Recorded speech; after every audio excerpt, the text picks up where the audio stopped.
കർത്താവിന് മഹത്വം കൊടുക്കാം. ലൂക്കോസ് എഴുതിയ സുവിശേഷം 11-ാം അധ്യായം 5-ാമത്തെ വാക്യം മുതൽ 13-ാമത്തെ വാക്യം വരെ ഞാൻ ഇവിടെ വായിക്കുന്നു. ലൂക്കോസ് എഴുതിയ സുവിശേഷം 11-ാം അധ്യായം 5-ാമത്തെ വാക്യം മുതൽ 13-ാമത്തെ വാക്യം വരെ. പിന്നെ അവൻ അവരോട് പറഞ്ഞത്, നിങ്ങളിൽ ആർക്കെങ്കിലും ഒരു സ്നേഹിതനുണ്ട് എന്നിരിക്കട്ടെ. അവൻ അർദ്ധരാത്രിക്ക് അവന്റെ അടുക്കൽ ചെന്ന്, സ്നേഹിത, എനിക്ക് 3 അപ്പം വായ്പ തരേണം.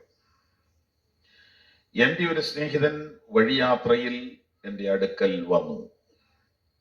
അവന് വിളമ്പിക്കൊടുക്കുവാൻ എന്റെ പക്കൽ ഏതുമില്ല എന്ന് അവനോട് പറഞ്ഞാൽ, എന്നെ പ്രയാസപ്പെടുത്തരുത്, കതകടച്ചിരിക്കുന്നു, പൈതങ്ങളും എന്നോടുകൂടെ കിടക്കുന്നു, എഴുന്നേറ്റ് തരുവാൻ എനിക്ക് കഴിയുകയില്ല എന്ന് അകത്തുനിന്ന് ഉത്തരം പറഞ്ഞാലും, അവൻ സ്നേഹിതനാകൊണ്ട് എഴുന്നേറ്റവന് കൊടുക്കയില്ലെങ്കിലും അവൻ ലജ്ജ കൂടാതെ മുട്ടിക്ക് നിമിത്തം എഴുന്നേറ്റവന് വേണ്ടുന്നിടത്തോളം കൊടുക്കുമെന്ന് ഞാൻ നിങ്ങളോട് പറയുന്നു.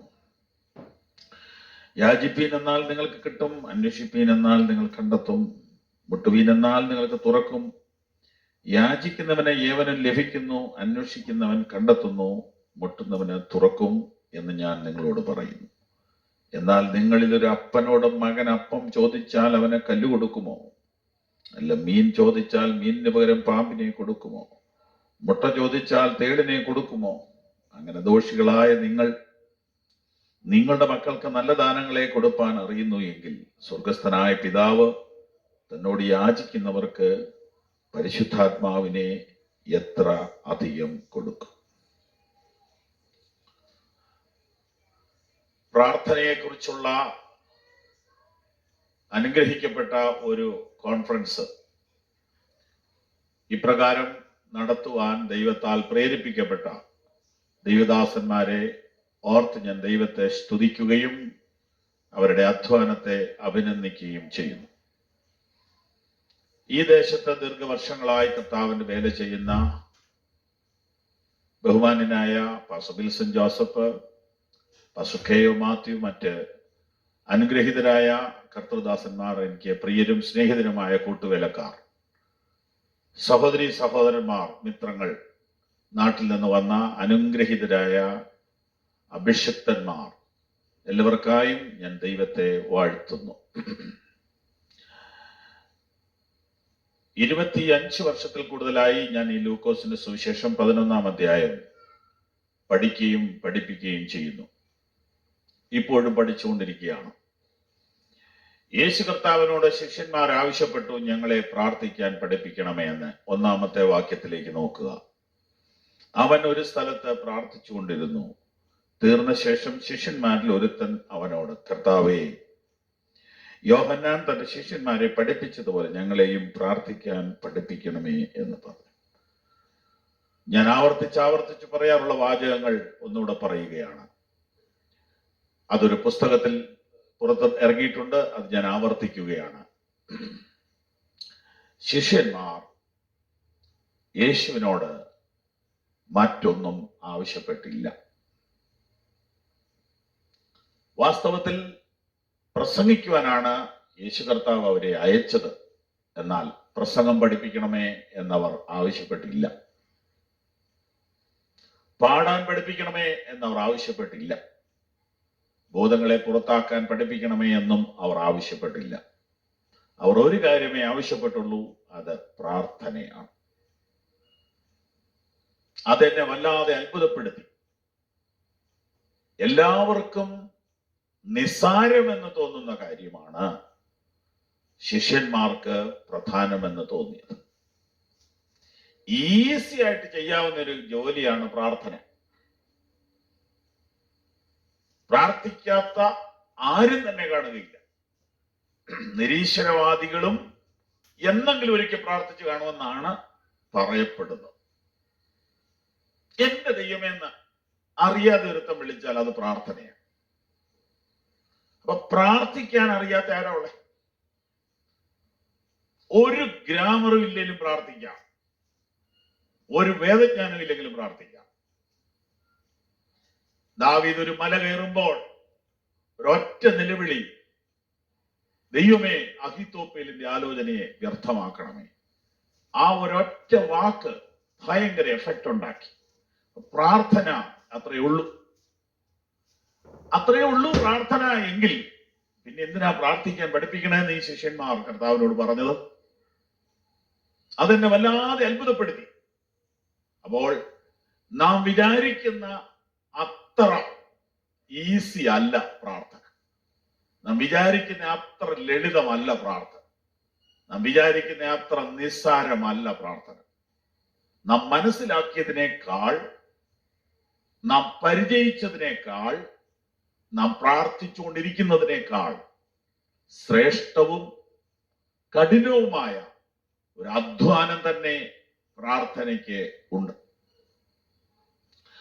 അത് യേശു കർത്താവിനോട് തന്നെ അവർ ചോദിച്ചതിനാൽ ഭൂമിയിൽ ആൾക്കും അത് പഠിപ്പിക്കാൻ കഴിയുകയില്ലെന്നും വ്യക്തമാണ്. യേശു കർത്താവിനോട് തന്നെ അവരത് ചോദിച്ചതിനാൽ ഒരാൾക്ക് പ്രാർത്ഥിക്കാനുള്ള വരം, കൃപ, പരിശീലനം നൽകാൻ കർത്താവിനെ തന്നെ സമീപിക്കണം, കർത്താവിന്റെ മുഖത്തേക്ക് തന്നെ നോക്കണം, കർത്താവിനെ ആശ്രയിക്കല്ലാതെ നിങ്ങളുടെ പ്രാർത്ഥനാ ജീവിതത്തിൽ ഒരു വളർച്ച ഉണ്ടാകുകയില്ല. ശിഷ്യന്മാർ യേശുവിനോട് ആവശ്യപ്പെട്ടു, ഞങ്ങളെ പ്രാർത്ഥിക്കാൻ പഠിപ്പിക്കണമേ എന്ന്. ഈ കോൺഫറൻസിൽ പങ്കെടുക്കുവാൻ ബന്ധപ്പെട്ടു വന്ന സഹോദരി സഹോദരന്മാരെ, നിങ്ങൾ കർത്താവിനോട് അപേക്ഷിക്കണം, കർത്താവെ എന്നെ പ്രാർത്ഥിപ്പാൻ പഠിപ്പിക്കണമേ. നിങ്ങൾ അങ്ങനെ പ്രാർത്ഥിക്കാറുണ്ടോ? ഒരു ദിവസത്തിൽ ഒരിക്കലെങ്കിലും അങ്ങനെ പ്രാർത്ഥിക്കാറുണ്ടോ? കർത്താവെ എന്നെ പ്രാർത്ഥിക്കാൻ പഠിപ്പിക്കണമേ, എന്നെ ഒരു പ്രാർത്ഥനയിലേക്ക് നയിക്കണമേ, എന്റെ പ്രാർത്ഥനാ ജീവിതത്തെ ഒന്ന് മാറ്റണമേ, എന്റെ പ്രാർത്ഥനാ ജീവിതത്തെ ഒന്ന് പണിയണമേ, എന്റെ പ്രാർത്ഥനാ ജീവിതത്തിൽ എനിക്കൊരു മാറ്റം വരുത്തി തരണമേ, എന്റെ പ്രാർത്ഥനാ ജീവിതത്തിൽ എനിക്കൊരു പുരോഗമനം തരണമേ, എന്റെ പ്രാർത്ഥനയിൽ എനിക്കൊരു നേട്ടം, ഉയർച്ച ഈ ദിവസങ്ങളിൽ നൽകണമേ എന്ന് നിങ്ങൾ കർത്താവിനോട് പ്രാർത്ഥിക്കുക. എങ്കിൽ അവൻ നിങ്ങളെ പഠിപ്പിക്കും. അവർ പറഞ്ഞപ്പോൾ തന്നെ യേശു ഒരു മിനിറ്റ് വെയിറ്റ് ചെയ്യാൻ പറയാതെ, നാളെ വരാൻ പറയാതെ അപ്പൊ തന്നെ യേശു പഠിപ്പിക്കാൻ തുടങ്ങി. കാരണം യേശു ഏറ്റവും പ്രാധാന്യം കൊടുക്കുന്ന വിഷയം അത് തന്നെയാണ്. അതുകൊണ്ട് തന്നെ കർത്താവ് അത് പഠിപ്പിക്കാൻ ഉത്സാഹത്തോടെ സമയമെടുത്ത് അവരെ പഠിപ്പിച്ചു. യേശു കർത്താവ് മറ്റൊന്നും പഠിപ്പിച്ചതായിട്ട് ഞാൻ കാണുന്നില്ല. പുസ്തകത്തിൽ പരിശോധിച്ചിട്ട് ഗിരിപ്രഭാഷണമൊക്കെ ഉണ്ട് എങ്കിൽ പോലും ഒരു എഴുതിക്കൊടുത്ത് പഠിപ്പിച്ചതായിട്ട് വേറൊന്നും കാണുന്നില്ല.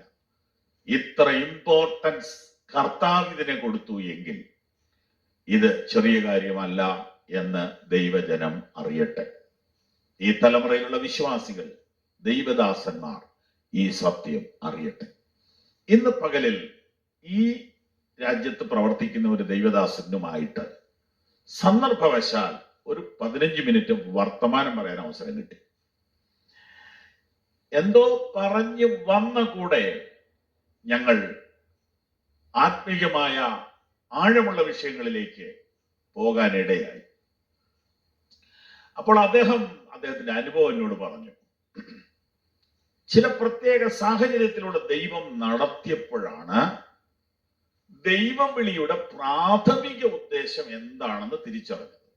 ദൈവവിളിയുടെ, ഒരു ദൈവവേലക്കാരനെ ദൈവം വിളിച്ചിരിക്കുന്ന വിളിയുടെ പ്രാഥമിക ഉദ്ദേശം തന്നോട് കൂടെ ഇരിക്കുക, തന്നോട് കൂടെ ഇരിക്കുവാനും പിന്നെ മറ്റു പല കാര്യങ്ങൾ ചെയ്യുവാനുമാണ്. അപ്പൊ ഒന്നാമത്തെ കാര്യം ഒടുവിലാണ് പലരും ചെയ്തുകൊണ്ടിരിക്കുന്നത്. ഒന്നാമത്തെ കാര്യം വളരെ ചെറിയ തോതിൽ മാത്രം ചെയ്ത് ആളുകൾ മറ്റു പലതും ചെയ്യുകയാണ്. പ്രസംഗിക്കുക, മറ്റു കാര്യങ്ങളൊക്കെ 2-3 കാര്യങ്ങളാണ്. കർത്താവിനോട് കൂടെ ഇരിക്കുക എന്നത് അതിപ്രാധാന്യമുള്ള കാര്യമായിട്ട് കർത്താവ് കൽപ്പിച്ചു. പക്ഷേ ദൈവസഭയും ദൈവദാസന്മാരും അത് വേണ്ടതുപോലെ മനസ്സിലാക്കിയോ എന്ന് സംശയമാണ്.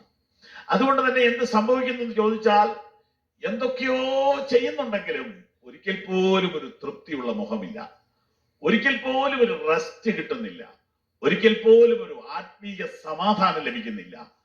ചെറിയ ചെറിയ പിണക്കങ്ങളും ചെറിയ ചെറിയ അസൂയകളും ചെറിയ ചെറിയ വാശിയും മത്സരങ്ങളും എല്ലാവരുടെ ഇടയിൽ കുറഞ്ഞു കുറഞ്ഞു വരികയല്ല, കൂടി കൂടി വരുന്നതായിട്ട് നമ്മൾ കാണുന്നു. സത്യമായി വേണമല്ലോ നമ്മളെ വിലയിരുത്താൻ. സത്യമായി നമ്മൾ വിലയിരുത്തിയാൽ അസൂയയും പകയും പിണക്കവും ചതിയും വർദ്ധിച്ചു വരുന്നതായിട്ടാണ് നമ്മൾ കണ്ടുകൊണ്ടിരിക്കുന്നത്. അതിന്റെ കാരണം ദൈവസന്നിധിയിൽ സമയം ചെലവഴിക്കാത്തതിനാൽ അവനിൽ തന്നെ തൃപ്തനല്ലാതെ പോകുന്നു. അവനിൽ തന്നെ തൃപ്തനല്ലാതെ പോകുന്നു. ദൈവം എന്നെ ഏൽപ്പിച്ചതാണ് ഞാൻ ചെയ്തുകൊണ്ടിരിക്കുന്നത്, അതിൽ എന്റെ ദൈവം തൃപ്തനാണ് എന്നറിഞ്ഞാൽ ഞാൻ തൃപ്തനാകും. അതില്ലാത്തത് കാരണം മറ്റൊരുത്തനോട് എപ്പോഴും അസൂയയോടുകൂടെയും അസ്വസ്ഥതയോടുകൂടെ നോക്കുന്ന ഒരു കണ്ണ് എല്ലാവരിലും പിശാചങ്ങ് അടിച്ചേൽപ്പിച്ചിരിക്കുകയാണ്. ഇതിനെല്ലാം ഉള്ള മരുന്ന് ഇത്രയേ ഉള്ളൂ: കർത്താവിലേക്ക് തിരിയുക. കർത്താവിന് ഓരോരുത്തരെ കുറിച്ചും ഓരോ ഉദ്ദേശമാണ്. വിളി പൊതുവിലാണെങ്കിലും വിളി വ്യക്തിപരമാണ്. വളരെ കൃത്യമായ പദ്ധതിക്ക് വേണ്ടിയാണ് ദൈവം ഓരോരുത്തരെയും വിളിച്ചിരിക്കുന്നത്. ആ പ്രത്യേക വിളിക്ക് വേണ്ടി വേറെ ആരെയും വിളിച്ചിട്ടില്ല എന്നുള്ളത് വളരെ വ്യക്തമാണ്. അത് അവൻ തന്നെ ചെയ്യണം, അത് വേറൊരാൾക്ക് ചെയ്യാനും കഴിയുകയില്ല. എങ്കിൽ പിന്നെ അസൂയയുടെ ആവശ്യമില്ലല്ലോ, എങ്കിൽ പിന്നെ പിണക്കത്തിന്റെ ആവശ്യവും ഇല്ലല്ലോ.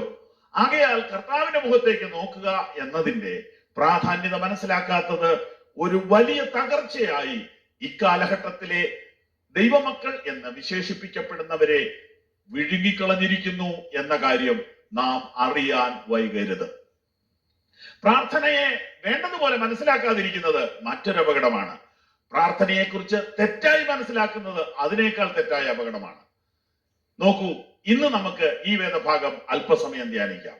ഞങ്ങളെ പ്രാർത്ഥിക്കാൻ പഠിപ്പിക്കണമേ എന്ന് പറഞ്ഞപ്പോൾ യേശു കർത്താവ് പറഞ്ഞു, എഴുതിയെടുത്തോ, സ്വർഗസ്ഥനായ ഞങ്ങളുടെ പിതാവേ, നിന്റെ തിരുനാമം വിശദീകരിക്കപ്പെടണമേ, നിന്റെ രാജ്യം വരണമേ, നിന്റെ ഇഷ്ടം സ്വർഗത്തിലെ പോലെ ഭൂമിയിലും ആകണമേ, ഞങ്ങൾക്ക് ആവശ്യമുള്ള ആഹാരം ഇന്ന് തരണമേ, ഞങ്ങളുടെ കടക്കാരോട് ഞങ്ങൾ ക്ഷമിച്ചതുപോലെ ഞങ്ങളുടെ കടങ്ങളും പാപങ്ങളും ഞങ്ങളോട് ക്ഷമിക്കണമേ, പരീക്ഷയിൽ ഞങ്ങളെ പ്രവേശിപ്പിക്കരുതേ, രാജ്യവും ശക്തിയും മഹത്വവും എന്നേക്കും നിനക്കുള്ളതാകുന്നു, ആമേൻ. ഞങ്ങളെ പ്രാർത്ഥിക്കാൻ പഠിപ്പിക്കണമേ എന്ന് പറഞ്ഞ ശിഷ്യരോട് ഇത്രയുമേ യേശു പറഞ്ഞുള്ളൂ എന്നാണ് ഏതാണ്ട് 98% ക്രൈസ്തവരും ധരിച്ചിരിക്കുന്നത്. ഇത്രയും അല്ല പറഞ്ഞത്, കേട്ടോളൂ. പിന്നെ അവരോട് പറഞ്ഞത് ഞങ്ങളെ പ്രാർത്ഥിക്കാൻ പഠിപ്പിക്കണമേ എന്ന് പറഞ്ഞ ശിഷ്യരോട് കോമായിട്ട് പറയുക. പിന്നെ അവരോട് പറഞ്ഞത്, അപ്പോൾ പ്രാർത്ഥിക്കാൻ പഠിപ്പിച്ച യേശു 2 പാരഗ്രാഫിലാണ് പഠിപ്പിച്ചത്. ഒന്നാമത്തെ പാരഗ്രാഫ് എന്താണ്? പ്രാർത്ഥനയുടെ തിയറി എന്ന് വിളിക്കാം, അല്ലെങ്കിൽ നിയമങ്ങൾ എന്ന് വിളിക്കാം. രണ്ടാമത്തേതോ പ്രാർത്ഥനയുടെ പ്രായോഗിക വശം. അപ്പൊ രണ്ടാമത്തേതാണ് വാസ്തവത്തിൽ പഠിക്കേണ്ടത്. ഒന്നാമത്തേത് പഠിച്ചില്ലെങ്കിൽ രണ്ടാമത്തേത് പഠിക്കാൻ പറ്റുകയുമില്ല. എന്നാൽ ഒന്നാമത്തേതും പഠിച്ചിട്ടില്ല. ഒന്നാമത്തേത് ഒരുപാട് പേര് മനഃപ്പാഠം ചൊല്ലുന്നുണ്ട്. പക്ഷെ ചൊല്ലുന്നവരാരും അതിന്റെ അർത്ഥം മനസ്സിലാക്കിയാൽ അന്ന് ചൊല്ലൽ നിർത്തും. മനസ്സിലാക്കാത്തിടത്തോളം കാലം അത് ചൊല്ലിക്കൊണ്ടേയിരിക്കാൻ നമുക്ക് സാധിക്കും. മനസ്സിലാക്കി കഴിയുമ്പോൾ അയ്യോ, എനിക്ക് തന്നെ അപകടമുള്ള കാര്യമാണ് പറഞ്ഞുകൊണ്ടിരിക്കുന്നത്, ഞാൻ ക്ഷമിച്ചിട്ടില്ലാത്തത് കൊണ്ട് എന്റെ കർത്താവേ എന്നോട് ക്ഷമിക്കണ്ടെന്ന് ഡെയിലി നമ്മളെ കൊണ്ട് ദൈവം പറയിപ്പിക്കുക. ദൈവം ആരാ? അത്ര മനോഹരമായിട്ടാണ് ആ പ്രാർത്ഥനയെ കർത്താവ് സെറ്റ് ചെയ്തിരിക്കുന്നത്. അപ്പോ ക്ഷമിക്കാൻ കഴിയാത്ത ഒരുത്തൻ പ്രാർത്ഥിക്കാൻ ഇട്ട മടക്കുക എന്നാണ് ആ നിയമത്തിനകത്തെ പ്രധാന വ്യവസ്ഥ. അതുപോലെ തന്നെ ദൈവത്തിന് മഹത്വം കൊടുക്കുകയും ദൈവ ഇഷ്ടം നടക്കാൻ വേണ്ടി ഏൽപ്പിച്ചു കൊടുക്കുകയും ദൈവരാജ്യം വരുവാൻ വേണ്ടി പ്രാർത്ഥിക്കുകയും ചെയ്യുന്നതിന് 1-ാം സ്ഥാനവും പകുതി സമയവും മാറ്റി വെക്കണം എന്ന നിയമത്തിൽ പരാമർശിച്ചിരിക്കുന്നു. എന്നാൽ അതുകൊണ്ടൊന്നും നിർത്താതെ യേശു കർത്താവ് പ്രായോഗിക പ്രാർത്ഥനയിലേക്ക് പോയി. നമുക്കിന്ന് അവിടേക്ക് നോക്കാം. പിന്നെ അവരോട് പറഞ്ഞത്, നിങ്ങളിൽ ആർക്കെങ്കിലും ഒരു സ്നേഹിതനുണ്ടെന്നിരിക്കട്ടെ, അവൻ അർദ്ധരാത്രിക്ക് അവന്റെ അടുക്കൽ ചെന്ന്, സ്നേഹിതാ, എനിക്ക് 3 അപ്പം വായ്പ തരണം, എന്റെ ഒരു സ്നേഹിതൻ വഴിയാത്രയിൽ എന്റെ അടുക്കൽ വന്നു, അവന് വിളമ്പി കൊടുക്കാൻ എന്റെ പക്കൽ ഏതുമില്ല എന്ന് അവനോട് പറഞ്ഞാൽ, ഓ, ഇതാണോ പ്രാർത്ഥന? അതെ. ഇതാണോ പ്രായോഗിക പ്രാർത്ഥന? അതെ, ഇതാണ് പ്രായോഗിക പ്രാർത്ഥന.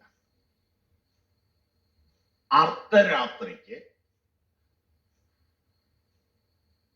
നിന്റെ അടുക്കൽ വന്ന സ്നേഹിതനെ സഹായിക്കാൻ നിന്റെ സ്നേഹിതന്റെ അടുത്തോട്ട് അതേ അർദ്ധരാത്രിക്ക് നീ ഓടിപ്പോകുന്നതാണ് യഥാർത്ഥ പ്രാർത്ഥന. ഒരു വ്യാഖ്യാനവും ഇല്ലാതെ ഇവിടെ ഒരു അർത്ഥം നമുക്ക് എടുക്കാം. മറ്റൊരാൾക്ക് വേണ്ടി പ്രാർത്ഥിക്കുന്നതാണ് യഥാർത്ഥ പ്രാർത്ഥന.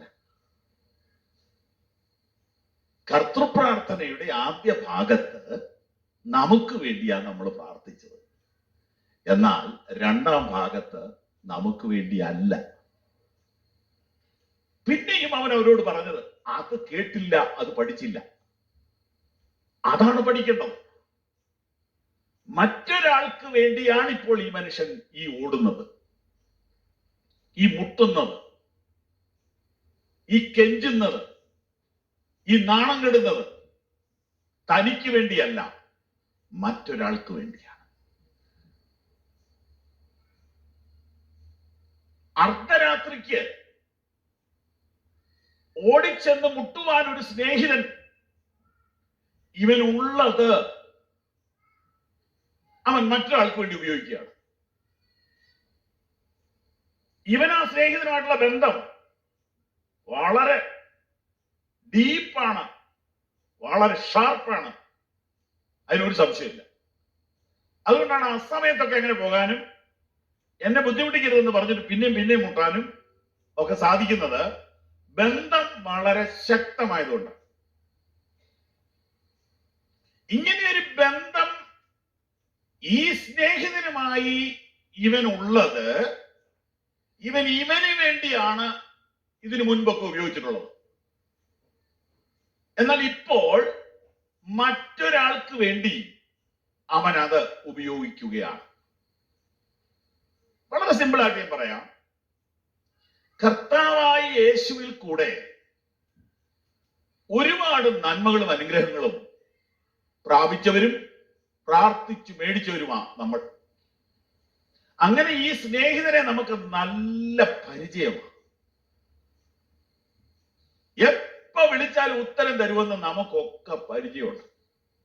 ഈ പരിചയവും ഈ ബന്ധവും മറ്റൊരാൾക്ക് വേണ്ടി ഉപയോഗിക്കുക. നാളുകൾ കൊണ്ട് കർത്താവായ യേശുവുമായി സമ്പാദിച്ചെടുത്ത ആഴമുള്ള ശക്തമായ ആ ബന്ധത്തെ മറ്റൊരാൾക്ക് വേണ്ടി ഉപയോഗിക്കുക. ഇതാണ് ഈ കോൺഫറൻസിന്റെ ആകെയുള്ള ചിന്ത.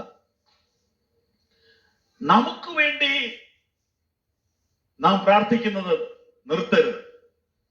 പക്ഷേ നമുക്ക് വേണ്ടിയുള്ള പ്രാർത്ഥന കൊണ്ട് കാര്യം തീർക്കുകയും അരുത്. ഏത് ഭക്തനും പ്രാർത്ഥനയുടെ ആരംഭ കാലഘട്ടത്തിൽ തനിക്ക് വേണ്ടിയാ പ്രാർത്ഥിക്കുന്നത്. തനിക്ക് വേണ്ടി പോലും പ്രാർത്ഥിക്കാത്തവരുണ്ട്. എന്നാൽ തനിക്ക് വേണ്ടിയെങ്കിലും പ്രാർത്ഥിക്കുന്നതാണ് ഒന്നാമത്തേതും പ്രധാനപ്പെട്ടതുമായ കാര്യം എന്നിരിക്കട്ടെ. എന്നാൽ അത് കഴിഞ്ഞ് വളർച്ച പ്രാപിക്കുമ്പോൾ മറ്റൊരാൾക്ക് വേണ്ടി പ്രാർത്ഥിക്കുവാൻ ഈ അനുഭവങ്ങൾ നമ്മെ പ്രേരിപ്പിക്കും.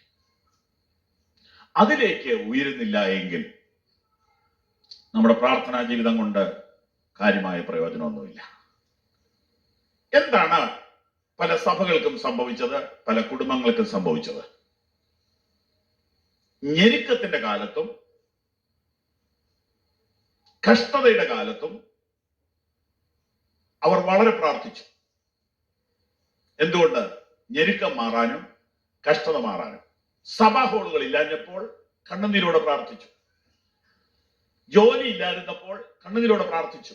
മക്കളില്ലാതിരുന്നപ്പോൾ കണ്ണുനീരോടെ പ്രാർത്ഥിച്ചു. ജോലി കിട്ടാതിരുന്നപ്പോൾ മക്കൾക്ക് വേണ്ടിയും അവരുടെ വിവാഹത്തിന് വേണ്ടിയും കരഞ്ഞു പ്രാർത്ഥിച്ചു.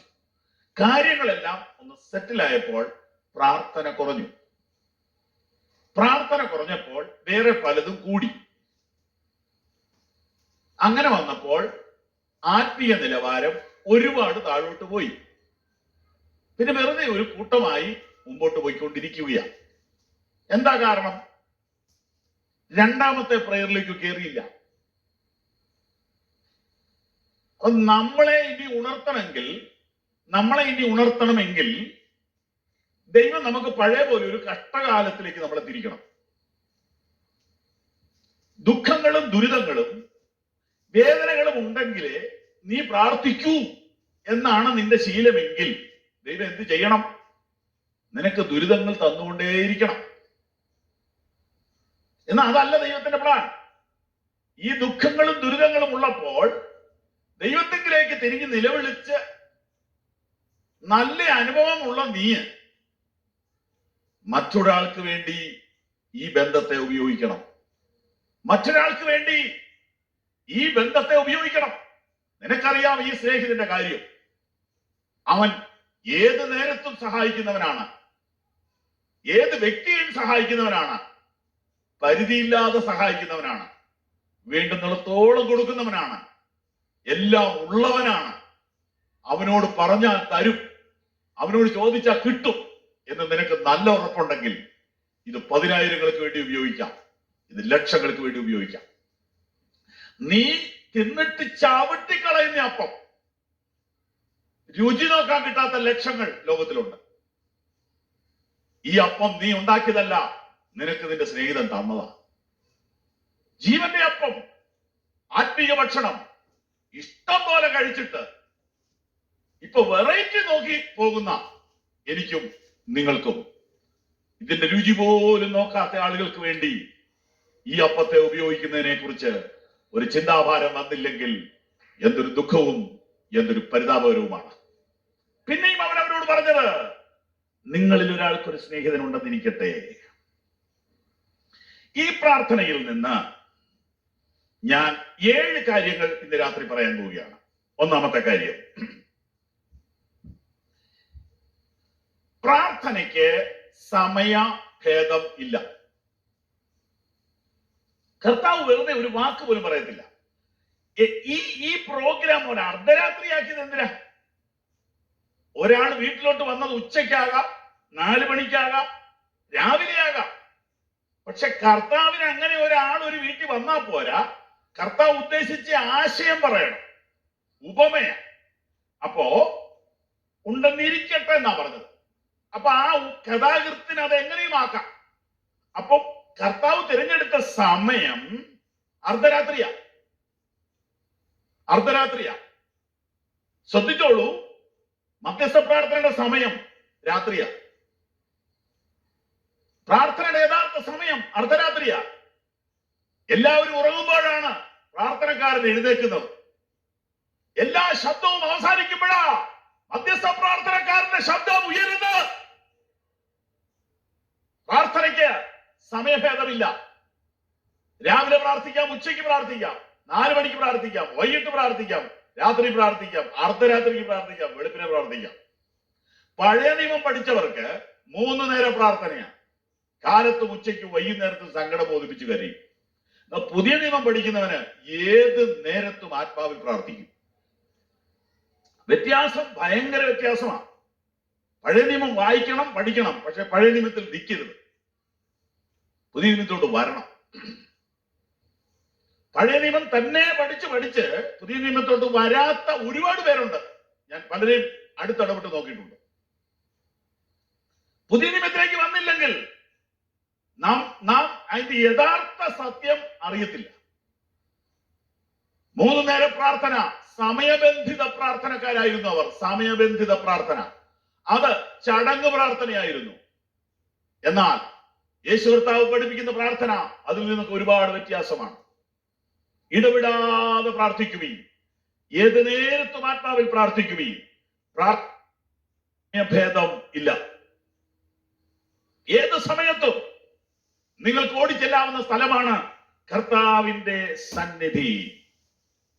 ഏത് നേരത്തും ഏത് നേരത്തും, എഫേസ്യർ 6:18, ഏത് നേരത്തും ആത്മാവിൽ പ്രാർത്ഥിച്ചും അതിനായി ജാഗരിച്ചുകൊണ്ട് എനിക്ക് വേണ്ടിയും സകല വിശുദ്ധന്മാർക്കും വേണ്ടി പ്രാർത്ഥനയിൽ പൂർണ്ണ സ്ഥിരത കാണിക്കുകയും. പ്രിയപ്പെട്ടവരെ, പ്രാർത്ഥനയ്ക്ക് സമയഭേദമില്ല. ഒരിക്കലും സമയം വെച്ചിട്ടില്ലാത്ത ഒരു സ്ഥലമേ ഉള്ളൂ, അത് കർത്താവിന്റെ തിരുസന്നിധിയാണ്. ലോകത്തിൽ എവിടെയും സമയം വെച്ചിട്ടുണ്ട്. ഇത്ര മണി മുതൽ ഇത്ര മണി വരെ നിങ്ങൾക്ക് കാണാം, വിസിറ്റ് ചെയ്യാം. കർത്താവിന്റെ സന്നിധിയിൽ അങ്ങനെ ഒരു ബോർഡ് തൂക്കിയിട്ടില്ല.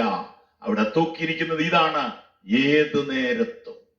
അവിടെ ഒരു ബോർഡേ ഉള്ളൂ, അതിതാണ്, ഏതു നേരത്തും. അത്യാവശ്യ സമയത്ത് ഓടിച്ചെല്ലുന്നതിന് ഒരു സ്ഥലമുണ്ട്, അത് കർത്താവിന്റെ സന്നിധിയാണ്. രണ്ടാമത്തെ കാര്യം, പഴകാത്തൊരു ബന്ധം മധ്യസ്ഥ പ്രാർത്ഥനക്കാരന് ഉണ്ടായിരിക്കണം. ഇവൻ അർദ്ധരാത്രിയിൽ ഇവന്റെ സ്നേഹിതന്റെ വീട്ടിലോട്ട് ഓടിച്ചെല്ലുക. നിശ്ചയമായിട്ടും അങ്ങനെ ഓടിച്ചെല്ലണമെങ്കിൽ അവൻ അവിടെ നല്ലൊരു റിലേഷൻ ഉണ്ട്.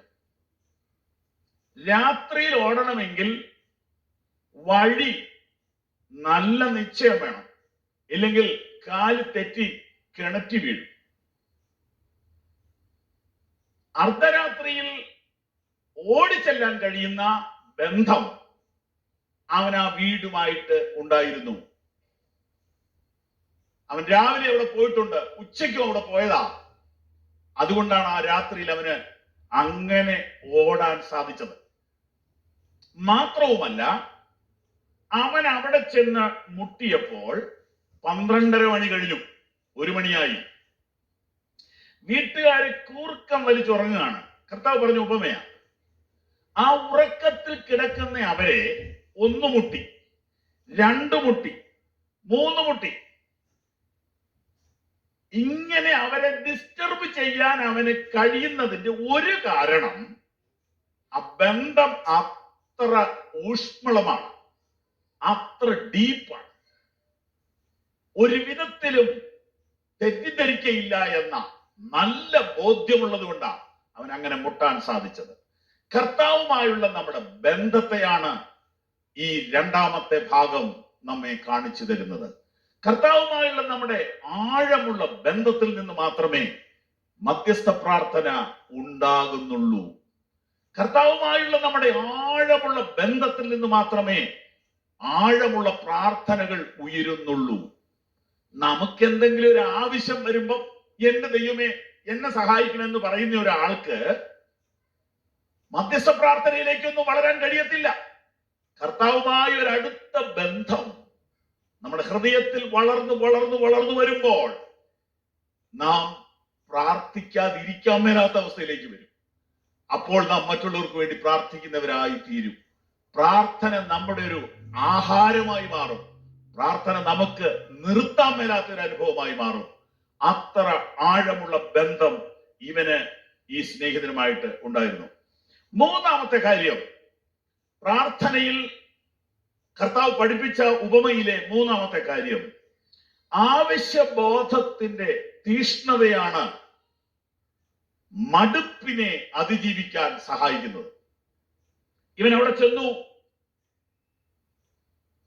അവൻ തടസ്സങ്ങളുണ്ട്, പക്ഷേ അവൻ തുടർന്നുകൊണ്ടിരുന്നു. ഞാനൊരു ക്ലാസ്സിൽ ആളുകളോട് ചോദിച്ചു, ഇവൻ എന്താ ഇങ്ങനെ പിന്നെയും മുട്ടിക്കൊണ്ട് നിൽക്കുന്നത്? നിങ്ങളങ്ങനെ നിൽക്കുവോ? എന്നോട് ചോദിച്ചാൽ ഞാൻ പറയും, ഞാൻ നിൽക്കത്തില്ല. ഞാൻ ഒരാൾക്ക് ബുദ്ധിമുട്ട് വരുന്നു എന്ന് തോന്നിയാൽ പിന്നെ ആ ഭാഗത്തേക്ക് പോകത്തില്ല. മറ്റൊരാളെ ബുദ്ധിമുട്ടിക്കാനാണ് ഏറ്റവും വലിയ ബുദ്ധിമുട്ട്. പക്ഷെ ഇവിടെ ഇവൻ ബുദ്ധിമുട്ടിക്കുക. അപ്പൊ എന്താണ് അതിന്റെ കാരണം എന്ന് ചോദിച്ചപ്പോൾ ക്ലാസ്സിൽ പറഞ്ഞ പലരുടെ ഉത്തരങ്ങൾ പലതാ. എല്ലാവരും പറഞ്ഞ ഒരു ഉത്തരവുണ്ട്, അവന്റെ ആവശ്യം അത്ര വലുതായിരുന്നു. മറ്റൊരു ഉത്തരം ആളുകൾ പറഞ്ഞത്, അവർ തമ്മിലുള്ള ബന്ധം, അവൻ സ്നേഹിതനാകൊണ്ട് അങ്ങനെ ചെയ്തു. അതുമൊക്കെ ശരിയാ. എന്തുമാകട്ടെ, ആവശ്യബോധമാണ് നമ്മെ പ്രാർത്ഥനയിലേക്ക് തള്ളിവിടുന്നത്. നമ്മുടെ സ്വന്തത്തിൽ ഒരാൾക്ക് വിഷമം വന്നാൽ നമ്മൾ പ്രാർത്ഥിക്കുമല്ലോ. പ്രാർത്ഥിക്കാനിരിക്കുമ്പോൾ ഉറക്കം വരുന്നവരും പ്രാർത്ഥിക്കാൻ സമയമില്ലാത്തവരും വീട്ടിലൊരു ഇഷ്യൂ വന്നാൽ പ്രാർത്ഥിക്കുമല്ലോ. കുഞ്ഞിനൊരു അസുഖം വന്നാൽ പ്രാർത്ഥിക്കുമല്ലോ. അപ്പൊ പ്രാർത്ഥനയിൽ നമ്മെ ചൂടാക്കുന്നത് ആവശ്യബോധമാണ്. അപ്പൊ ആവശ്യബോധം എന്ന് പറഞ്ഞാൽ നമ്മുടെ വീട്ടിലെ ആവശ്യം മാത്രമേ നമുക്ക് ആവശ്യബോധം ആവുകയുള്ളൂ എങ്കിൽ അത് കഠിനമാണ്, ക്രൂരമാണ്. ദൈവത്തിന്റെ ആവശ്യം, ജനത്തിന്റെ ആവശ്യം തിരിച്ചറിയാൻ കഴിയുന്നതാണ് അതിപ്രധാനപ്പെട്ട ഘടകം. അതെ, പ്രാർത്ഥനയ്ക്കായി അവനെ പ്രേരിപ്പിച്ച അതിപ്രധാനപ്പെട്ട ഘടകം ആവശ്യബോധമായിരുന്നു. വന്ന സ്നേഹിതനെ കുറിച്ച് അവന് വലിയ ഭാരം ഉണ്ടായിരുന്നു. അവൻ എന്തെങ്കിലും കൊടുത്തേ പറ്റൂ എന്നിവന് നിർബന്ധമുണ്ടായിരുന്നു. നാലാമത്തെ കാര്യം, യേശു ഈ പ്രാർത്ഥനയിലൂടെ നമ്മെ പഠിപ്പിക്കുന്ന നാലാമത്തെ കാര്യം, അവൻ ചോദിച്ചത് കൃത്യമായിട്ടാണ്. സ്നേഹിത, എനിക്ക് 3 അപ്പം വായ്പ തരണം. പ്രാർത്ഥനയിൽ കൃത്യതയുണ്ടെങ്കിൽ മറുപടി കണ്ട് സന്തോഷിക്കാൻ പറ്റും. കൃത്യതയില്ലാതെ പ്രാർത്ഥിച്ചാൽ മറുപടി കിട്ടിയാൽ അറിയില്ല. മറുപടി കിട്ടിയാൽ അറിയില്ല. ഹന്ന കൊച്ചിനെ പിടിച്ചോണ്ട് ദേവാലയത്തിൽ നിന്നു. എന്നിട്ട് പുരോഹിതനോട് ചോദിച്ചു, എന്നെ ഓർക്കുന്നുണ്ടോ? പുള്ളി പറഞ്ഞു, ഓർക്കുന്നില്ല. കണ്ണിന് കാഴ്ചയുള്ളവർക്ക് ഓർമ്മയില്ല, അപ്പൊ കാഴ്ചയില്ലാത്തവർക്ക് ഓർമ്മ വരൂ. അങ്ങനെ പറഞ്ഞ് ഞാൻ ഓർക്കുന്നില്ല. എന്നെ ഓർക്കാൻ ഞാൻ ഒരു സംഭവം പറയാം. പണ്ട് ഇവിടെ ഇരുന്ന് പ്രാർത്ഥിച്ചോണ്ടിരുന്ന ഒരാളെ ഓർക്കുന്നുണ്ടോ? പുള്ളി പറഞ്ഞുണ്ട്. അതെന്നെ പെട്ടെന്ന് ഓർത്തേ. അങ്ങനെ പ്രാർത്ഥിച്ച് ആരും ആ പള്ളിയിലില്ല. അങ്ങനെയൊക്കെ പ്രാർത്ഥിക്കുന്ന കുറച്ചു പേരേ ഉള്ളൂ. അവരെ ഓർത്തിരിക്കും. എന്നെ ഓർക്കുന്നുണ്ടോ? ആ, ഓർക്കുന്നുണ്ട്. അന്ന് ഇവിടെ ഇരുന്ന് പ്രാർത്ഥിച്ച, ഒറ്റയ്ക്ക് ഇരുന്ന് പ്രാർത്ഥിച്ച വേറൊരാളില്ലെന്നേ അവിടെ. അവരവളെ ഉണ്ടായുള്ളൂ. അന്ന് ഞാൻ പ്രാർത്ഥിച്ച വിഷയം ഓർമ്മയുണ്ടോ? ഞാൻ ഒരു വിഷയത്തിന് വേണ്ടിയേ പ്രാർത്ഥിച്ചുള്ളൂ. അത് ഈ കൊച്ചിന് വേണ്ടിയാ. അപ്പൊ അന്ന് ഈ കൊച്ചന്റെ കയ്യിലില്ല, പക്ഷെ എന്റെ മനസ്സിലുണ്ട്. അന്ന് എന്റെ പ്രാർത്ഥനയിൽ ഞാൻ ഇതിനെ കണ്ടു. ഇന്നിപ്പോ എന്റെ കയ്യിലതുണ്ട്. ഇന്ന് പ്രാർത്ഥനാ മുറിയിൽ കാണുന്നത് നാളെ കയ്യിലിരിക്കും. കൃത്യമായി പ്രാർത്ഥനാ മുറിയിൽ കാര്യങ്ങളെ കാണുക, ദേശങ്ങളെ കാണുക, വ്യക്തികളെ കാണുക, കുടുംബങ്ങളെ കാണുക. നാളെ അത് നിന്നോടുകൂടെ അപ്പം നുറുക്കും. സത്യം. പ്രാർത്ഥനയിൽ കൃത്യത വേണം. എന്തെങ്കിലുമൊക്കെ പ്രാർത്ഥിച്ചു പോവുകയല്ല. ലക്ഷ്യബോധമുള്ള, കൃത്യതയുള്ള, ഉത്തരവാദിത്വമുള്ള പ്രാർത്ഥനയായിരിക്കണം. ഉത്തരവാദിത്വമുള്ള പ്രാർത്ഥന. കൃത്യമായി ചോദിച്ചാൽ അതിന്റെ അർത്ഥം ഇവന് ആവശ്യമുണ്ടെന്നുള്ളത് വ്യക്തമാണ്. വെറുതെ എന്തൊക്കെയോ പറയുന്നതല്ല പ്രാർത്ഥന. സമയം കളയാൻ ഇരിക്കുന്നതല്ല പ്രാർത്ഥന. കൃത്യമായി കാര്യങ്ങളെ അവതരിപ്പിക്കുന്നതാണ് പ്രാർത്ഥന. അതെ, എനിക്ക് 3 അപ്പം വായ്പ തരണം. ഈ പ്രാർത്ഥനയിൽ പഠിച്ച 5ാമത്തെ കാര്യം, കർത്താവ് പഠിപ്പിക്കുന്ന 5ാമത്തെ കാര്യം, എത്ര നല്ല ബന്ധം സ്നേഹിതനുമായിട്ടുണ്ടെങ്കിലും, എത്ര ആവശ്യബോധമുണ്ടെങ്കിലും, മടുപ്പിക്കുന്ന അനുഭവങ്ങൾ പ്രാർത്ഥനയിൽ പ്രതീക്ഷിക്കാം. ഇങ്ങനെയൊക്കെ ക്ലോസ് റിലേഷൻ ആണ്, അടുത്ത സുഹൃത്താണ്, അത്യാവശ്യ സമയമാണ്, ഒക്കെ ശരിയാ. പക്ഷെ കഥവ് തുറക്കുന്നില്ല. എന്താണ് അതിനകത്ത് കർത്താവ് ഉദ്ദേശിച്ചത്? കർത്താവ് പറഞ്ഞ ഉപമയ്ക്കകത്ത് ഈ കഥക് കുറ്റി ഇടരുതായിരുന്നു എന്ന് എന്റെ അഭിപ്രായം. കർത്താവ് പറഞ്ഞ ഉപമയ്ക്കകത്ത് ഈ കഥക് ലോക്ക് ചെയ്യരുതായിരുന്നു. പക്ഷെ ലോക്ക് ചെയ്തൊരു കഥകാണിത്. ലോക്ക് ചെയ്തൊരു കഥകാണ്. എന്താണ് കർത്താവ് പഠിപ്പിക്കാൻ ഉദ്ദേശിച്ചത്? നീ എത്ര സീനിയർ ആയാലും, എത്ര എക്സ്പീരിയൻസ് ഉണ്ടെങ്കിലും, മടുപ്പിക്കുന്ന അനുഭവങ്ങൾ പ്രാർത്ഥനയിൽ പ്രതീക്ഷിക്കാം. ഇവൻ മുട്ടുന്നു, തുറക്കുന്നില്ല. ഇവൻ മുട്ടുന്നു, തുറക്കുന്നില്ല.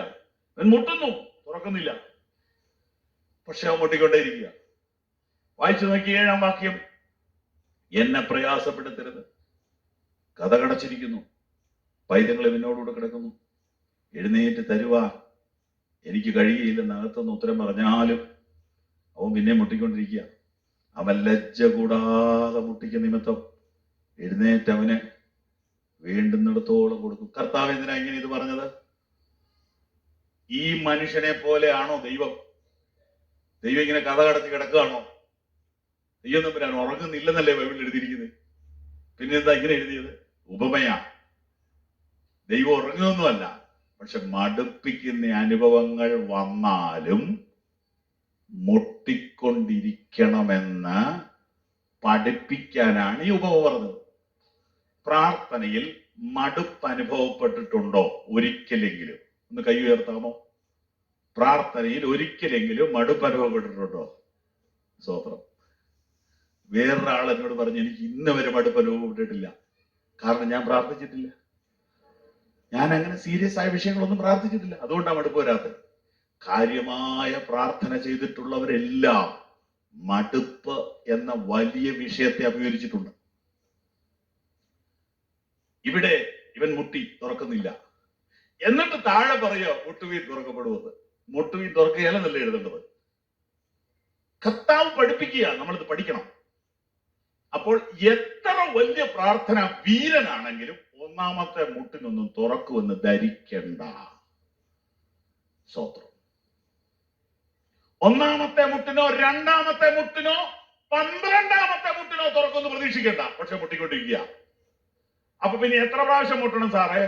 പ്രാവശ്യം പറയാൻ ഒക്കെയല്ല. തുറക്കുന്നത് വരെ, തുറക്കുന്നത് വരെ, തുറക്കുന്നത് വരെ, തുറക്കുന്നത് വരെ, തുറക്കുന്നത് വരെ, തുറക്കുന്നത് വരെ, ദേശത്ത് വ്യത്യാസം സംഭവിക്കുന്നത് വരെ, പരിശുദ്ധാത്മ പകർച്ച രാജ്യത്തുടനീളം ഉണ്ടാകുന്നത് വരെ, ഭരണ കേന്ദ്രങ്ങളിൽ പോലും ദൈവത്തിന്റെ പ്രവൃത്തി വെളിപ്പെടുന്നത് വരെ മുട്ടുക. സ്തോത്രം. എന്നാലും എനിക്ക് ഈ മനുഷ്യനോട് ഭയങ്കര മതിപ്പ. ഞാൻ എന്നോട് തന്നെ ചോദിച്ചു വേദപുസ്തകം പഠിച്ചപ്പോ, നീ ആണെങ്കിൽ എത്ര മുട്ടും? ഞാൻ മുട്ടുകയില്ല, ഞാൻ ഫോൺ വിളിക്കത്തേ ഉള്ളൂ. അതിന് പല കാരണങ്ങളുണ്ടെന്നേ. ആളുകളെ ബുദ്ധിമുട്ടിക്കാൻ പാടില്ല. നമ്മൾ ഈ ദുരഭിമാനത്തിന്റെ ഏജന്റുമാരാണ്. അതൊക്കെ മനുഷ്യനോടുള്ള ബന്ധത്തിൽ നല്ലതാണ്, പക്ഷെ ദൈവത്തോടുള്ള ബന്ധത്തിൽ ദുരഭിമാനം കളയണം. ഇതെന്താ ഈ കഥ ഇത്ര വൈകി തുറന്ന്? എനിക്ക് മനസ്സിലായത് നിന്റെ ദുരഭിമാനം ഒന്ന് കളയാനാ.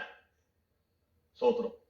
നീ മനുഷ്യരോട് ഒന്നുപോലെ ചോദിക്കുകയല്ലോ, ദൈവത്തോട് 1000 വട്ടം ചോദിച്ചോ, കുഴപ്പമില്ല. സ്തോത്രം. ദൈവം ആരോട് പറയുന്നില്ല എന്നെ ബുദ്ധിമുട്ടിക്കരുത്. എന്നാലും ഇവന് എന്താ ഒരു ഉറപ്പ് ഇങ്ങനെ പിന്നെ മുട്ടാൻ?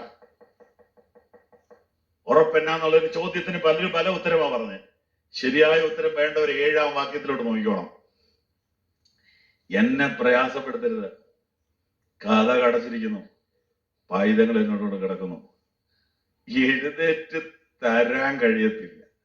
ഈ പറയുന്നത് അവൻ ശ്രദ്ധിച്ചു. സാധനം ഇല്ലെന്നല്ല പറയുന്നേ, എഴുന്നേറ്റ് തരാൻ ഒരു ചെറിയ പ്രയാസം ഉണ്ടെന്നേ പറഞ്ഞുള്ളൂ. അതുകൊണ്ടാണ് ഈ പുള്ളി നിർത്താതെ മുട്ടുന്നേ. സ്തോത്രം. അപ്പൊ സാധനമുണ്ട്, എഴുന്നേറ്റ് തരാൻ പറ്റുകയില്ല. അതിനാ 2 കാര്യമാണ്. ഒന്ന്, പിള്ളേർ കൂടെ കിടക്കുന്നു, മറ്റേത് കഥ അടച്ചിരിക്കുന്നു. ചിരിക്കണമെങ്കിൽ ചിരിക്കാം ഇത് വായിക്കുമ്പോ. കഥ അടയ്ക്കാതെ വല്ലവരും കിടക്കുമോ? പിന്നെ അത് പറയേണ്ട കാര്യമുണ്ട്. അതാ വേദപുസ്തകത്തിന്റെ ഒരു രസം. സ്തോത്രം. കഥ അടച്ചിരിക്കുക. എല്ലാവരും കഥ അടച്ചില്ലേ കിടക്കുന്നത്? പിള്ളേര് കൂടെ കിടക്കുന്ന എന്നാന്ന് എനിക്ക് മനസ്സിലായിട്ടില്ല. ഇങ്ങനെ പല നാട് സഞ്ചരിച്ചപ്പോ എനിക്ക് ഒരു ഇച്ചിരി മനസ്സിലായി. ഒരു പക്ഷേ അവിടുത്തെ സഹോദരി നൈറ്റ് ആയിരിക്കും.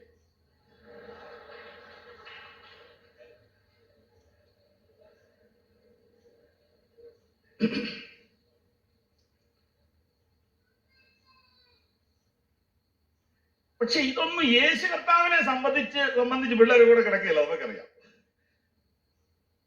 കഥവും അടക്കത്തില്ല. പിന്നെ എന്താ ഇതിങ്ങനെ പറഞ്ഞത്? പറയാം. ഈ പ്രാർത്ഥനയിലെ തടസ്സം എന്ന് പറയുന്നത് തടസ്സമൊന്നും അല്ല. കഥ കടച്ചിരിക്കുന്നെന്ന് പറഞ്ഞാൽ കഥ തുറക്കാൻ പറ്റേ? ബെൻഡ് ചെയ്തിട്ടില്ലല്ലോ. പിള്ളേര് കൂടെ കിടക്കാന്ന് പറഞ്ഞാൽ കിടന്നോളൂ അല്ലേ? എഴുന്നേറ്റല്ല, എഴുന്നേറ്റ് പിന്നെ കിടന്നോളൂ. അപ്പൊ ഈ തടസ്സമൊന്നും ഒരു തടസ്സമല്ല. 10 കൊല്ലം പ്രാർത്ഥിച്ചിട്ട് മറുപടി വന്നില്ലെന്ന് പറഞ്ഞാൽ അതിന്റെ അർത്ഥം എന്നാണെന്നറിയാവോ? മറുപടി കുറെ കൂടെ നല്ലതാകാൻ പോകുക. അല്ലാതെ ഈ തടസ്സമൊന്നും ഒരു തടസ്സമല്ല. ഈ ഡോറ് തുറക്കാവുന്ന ഡോറ. ഇത് തുറക്കാവുന്ന ഡോറ. വാക്യം 13. അങ്ങനെ ദോഷികളായ നിങ്ങൾ നിങ്ങളുടെ മക്കൾക്ക് നല്ല ദാനങ്ങളെ കൊടുപ്പാൻ അറിയുന്നു എങ്കിൽ സ്വർഗസ്ഥനായ പിതാവ് തന്നോട് യാചിക്കുന്നവർക്ക് അപ്പം എത്ര കൊടുക്കുമെന്നല്ല, മുട്ട എത്ര കൊടുക്കുമെന്നല്ല, മീൻ എത്ര കൊടുക്കുമെന്നല്ല, പരിശുദ്ധാത്മാവിനെ എത്ര കൊടുക്കും. നോക്കൂ, നിങ്ങളിൽ ഒരുവൻ മകൻ അപ്പനോട് അപ്പം ചോദിച്ചാൽ കല്ല് കൊടുക്കുമോ? മീൻ ചോദിച്ചാൽ പാമ്പിനെ കൊടുക്കുമോ? മുട്ട ചോദിച്ചാൽ തേളിനെ കൊടുക്കുമോ? മക്കൾ അപ്പനോട് ചോദിച്ചത് അപ്പം, മീന്, മുട്ട. ഇതുപോലെ നിങ്ങൾ സ്വർഗസ്ഥനായ പിതാവിനോട് ചോദിച്ചാൽ നിങ്ങൾക്ക് കിട്ടുന്നത് മീനുമല്ല, മുട്ടയുമല്ല, അപ്പവുമല്ല, ഹോളി സ്പിരിറ്റ് ആണ്. അപ്പൊ അങ്ങനെയാണെങ്കിൽ അർദ്ധരാത്രിയിൽ എഴുന്നേറ്റ് മുട്ടുന്നവന്, മധ്യസ്ഥ പ്രാർത്ഥനക്കാരന് ദൈവം നൽകുന്ന അപ്പം എന്ന് പറയുന്നത് പരിശുദ്ധാത്മാവാണ്. ആ വാക്കുകൾ ശ്രദ്ധിക്കൂ. ദൈവമോ തന്നോട് യാചിക്കുന്നവർക്ക് പരിശുദ്ധാത്മാവിനെ എത്ര അധികം. മനസ്സിലാക്കണമെങ്കിൽ മനസ്സിലാക്കണം, പരിശുദ്ധാത്മാവിനെ അധികം ലഭിക്കും. അധികം ലഭിക്കുമെങ്കിൽ ഇനിയും ലഭിക്കും, ഇനിയും ലഭിക്കും, ഇനിയും ലഭിക്കും, ഇനിയും ലഭിക്കും, ഇനിയും ലഭിക്കും. എന്ന് പറഞ്ഞാൽ എന്താ? അളവ് കൂട്ടി കൂട്ടി കൂട്ടി കൂട്ടി തരും ആവശ്യമുണ്ടെങ്കിൽ. സ്തോത്രം. അത് മനസ്സിലാക്കാൻ വേണ്ടി എസെക്കിയേൽ പ്രവചനത്തിൽ ഒരു സംഭവം പറഞ്ഞിട്ടുണ്ട്. നദിയുടെ അളവ് ഇറങ്ങി ഇറങ്ങി ഇറങ്ങി ചെല്ലുമ്പോൾ വെള്ളം കയറി കയറി കയറി വരിക. വെള്ളത്തിന്റെ ക്വാളിറ്റി വ്യത്യാസമില്ല, പക്ഷെ ക്വാണ്ടിറ്റി വ്യത്യാസമുണ്ട്. പരിശുദ്ധാത്മാവ് തന്നെയാ. പാദം മുങ്ങുന്ന അളവ് പരിശുദ്ധാത്മാവ് തന്നെയാ, പക്ഷേ വ്യത്യാസമുണ്ട്. കുറച്ചുകൂടെ കഴിഞ്ഞപ്പോൾ ആഴത്തിലേക്ക് പോയി, ഏറ്റവും ഒടുവിൽ കംപ്ലീറ്റ് വെള്ളത്തിലായി. ഇതുപോലെ പരിശുദ്ധാത്മാവിനെ രക്ഷിക്കപ്പെട്ടപ്പോ കിട്ടിയതാ. ചിലർ അവിടെ കൊണ്ട് അവസാനിപ്പിച്ചു. രണ്ടാമതൊരു കൂട്ടര് പരിശുദ്ധാത്മാഭിഷേകം പ്രാപിച്ചപ്പോ കിട്ടിയതാ, അവിടെ കൊണ്ട് അവസാനിപ്പിച്ചു. മൂന്നാമതൊരു കൂട്ടര് സഭായോഗത്തിൽ പാട്ട് പാടുമ്പോ പാട്ടിന്റെ ഒടുവിലത്തെ വരി വരുമ്പോൾ ഏതാണ്ട് ഒരു സംഭവം വരും, അതോടെ അവസാനിപ്പിക്കും. എന്നാൽ ഇതിനപ്പുറത്തൊരു കൂട്ടരുണ്ട്, കർത്താവേ ഇത് പോരാ, കർത്താവേ ഇത് പോരാ, ഇത് പോരാ, ഇത് പോരാ, നീന്തിയിട്ടല്ലാതെ കിടപ്പാൻ വഹിയാത്ത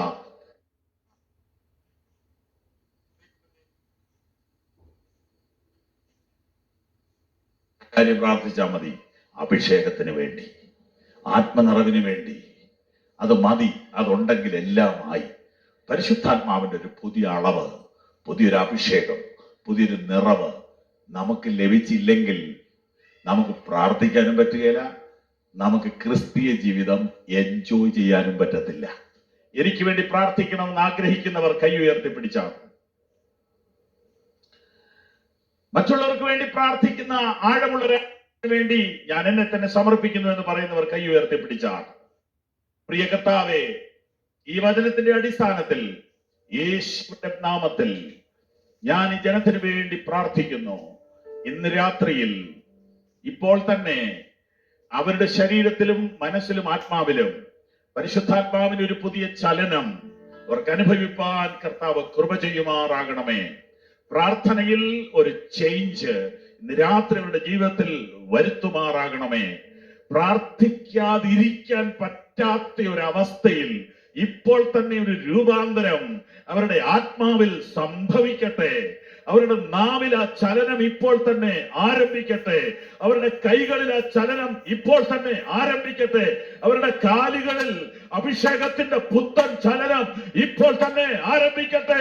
അവരുടെ കണ്ണുകളിൽ ആത്മാവിന്റെ ആ പുതിയ ചലനം ഇപ്പോൾ തന്നെ ആരംഭിക്കട്ടെ. അന്യഭാഷയിൽ പ്രാർത്ഥിക്കുവാൻ, അന്യഭാഷയിൽ പ്രാർത്ഥിക്കുവാൻ, അന്യഭാഷയിൽ പ്രാർത്ഥിക്കുവാൻ, അന്യഭാഷയിൽ പ്രാർത്ഥിക്കുവാൻ, പോരാടി പ്രാർത്ഥിക്കുവാൻ ഇന്ന് രാത്രി അഭിഷേകത്തിന്റെ ഒരു പുതിയ ചലനം ഇപ്പോൾ തന്നെ ഈ ജനത്തിന്റെ മേൽ അയക്കുമാറാകണമേ. യേശുവിന്റെ നാമത്തിൽ